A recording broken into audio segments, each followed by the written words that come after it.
नमस्कार मंडळी, आज आपण बनवणार आहोत कोळंबी भात आणि त्यासाठी लागणारं साहित्य आहे कोळंबी, धना जिरा पावडर, मी घेतलेले अख्खी गरम मसाला, तमालपत्र, दालचिनी, लवंग, वेलची आणि जिरं, लाल तिखट, हळद, आलं लसूण पेस्ट, मीठ आणि मालवणी मसाला। 3 कांदे मी उभे चिरून घेतलेले आहेत, 1.5 टोमॅटो घ्यायचा आहे उभा चिरून, 1.5 वाटी तांदूळ ठेवलेत 15 ते 20 मिनिटं भिजत। कोळंबी भात करण्यासाठी आपण कुकर ठेवला आहे।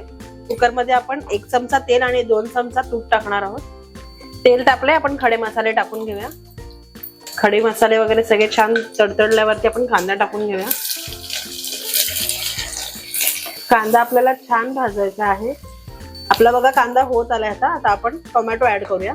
टोमॅटो टाकून झाल्यानंतर 5 मिनिटांनी आपण त्याच्यामध्ये मीठ ऍड करणार आहोत, आलं लसूण पेस्ट, हळद, लाल मिरची पावडर, धना जिरा पावडर, लाल तिखट।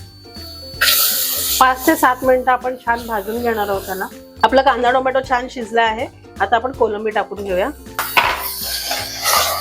2 ते 3 मिनिटं परतून घेऊया छान। आपला आता छान मसाला वगैरे परतून झालेला आहे कोलंबी टाकून। आपण आता तांदूळ ऍड करूया, छान एकत्र करून घ्यायचंय। पाण्याचा अंदाज जितक्या वाटी तांदूळ घेतलेले तितक्या वाटीच पाणी टाकायचं आहे, कारण कोलंबीचं सुद्धा पाणी सुटतं। पाणी टाकून झालेलं आहे, आता आपण कुकरला झाकण लावून शिटी करून घेऊया। चला तर मंडळी, आपला कोलंबी भात रेडी आहे।